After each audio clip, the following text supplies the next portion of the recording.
Bienvenue dans cette deuxième partie de ma rencontre avec Widad Tatou, la sprinteuse nîmoise espoir du sprint français. Alors il y a Widad Tatou la sportive et il y a Widad Tatou la femme, maintenant la jeune femme. Quelle femme tu es? Alors moi du coup en parallèle je suis une femme plutôt timide, timide, qui aime bien être dans son petit coin. En parallèle je suis aussi éducatrice spécialisée, j'entame ma 3e année d'études et du coup on va dire que je suis une femme qui est assez active, je travaille, je fais mon sport, j'ai plusieurs choses, j'entreprends plusieurs choses et du coup voilà, je dirais que je suis une femme assez active et plutôt timide. Je l'ai dit tout à l'heure, tu es l'espoir du sprint français. Tu fais partie de la nouvelle génération qui vient un peu bousculer entre guillemets les anciennes. En espoir, tu as tout gagné. Tu es championne de France sur 100, sur 200 mètres. En élite, il te manque pour l'instant le titre suprême, mais tu nous as fait des médailles d'argent, des médailles de bronze. À 22 ans, tu vis ça comment? Mais moi je vis ça plutôt bien puisque je m'entraîne pour ces titres, je m'entraîne pour avoir un grand palmarès. Donc on va dire qu'il y a une part de satisfaction.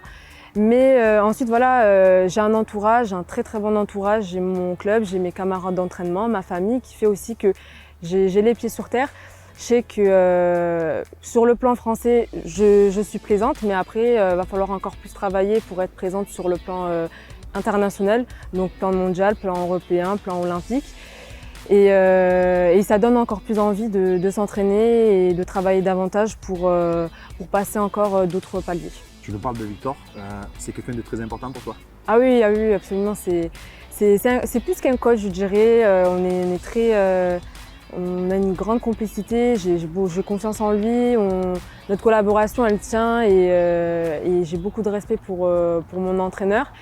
Et je sais qu'il est là aussi sur le plan sportif, mais aussi sur le plan professionnel, perso. C'est vraiment quelqu'un qui m'accompagne et sur qui je peux avoir confiance. Donc oui, c'est une personne très importante pour moi. Ça fait 6 ans que vous la coachez. Quand vous l'avez connue, elle avait 16 ans. 15 ans. 15 ans. Oui. Il y a un petit regard paternel aussi. Comment le coach il voit cette évolution et jusqu'où elle peut aller? En tant qu'éducateur, c'est vrai qu'on se substitue un petit peu parfois aux parents.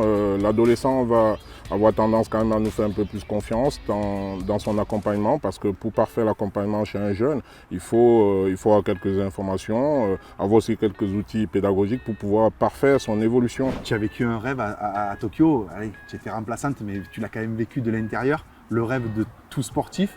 Et tu m'as parlé tout à l'heure de Paris 2024.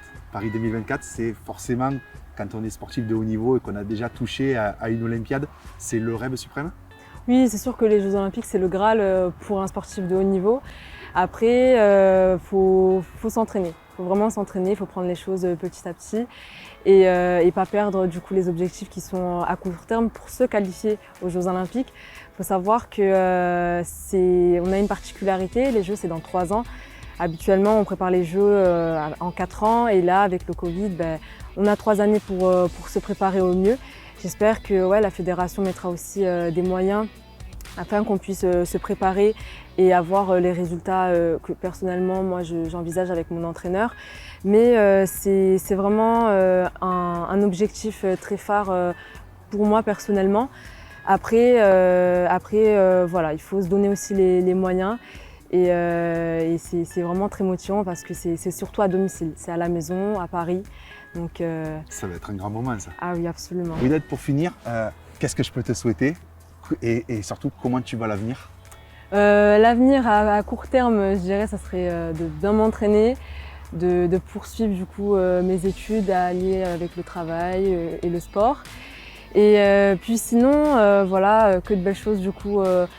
Déjà pour cette année, on a les championnats du monde à Eugene et ensuite faire déjà une belle saison hivernale pour avoir un bel été. Et à long terme, ça sera les Jeux à la maison, à Paris. Une médaille, que ce soit sur 100 ou 200 mètres, ça serait une merveilleuse chose. Et aussi sans oublier le 4x100 mètres féminin.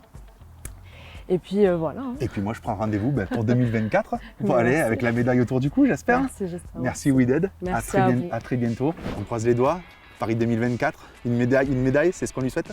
Oui, on attend Lola de la fédération, les moyens qui seront mis en place pour préparer tout ça. Je pense qu'elle a ses chances d'y arriver, même en tant que gagnante. Hein. Donc on va essayer de tout faire pour y parvenir et représenter la ville de Nîmes. Un grand merci à Wydad Atatou et à son coach Victor Boabdazok et ainsi qu'à toutes les équipes de l'Entente Nîmoise Athlétisme qui nous ont permis de faire cette émission aujourd'hui sur la piste Alain Mimoun de Saint-Césaire.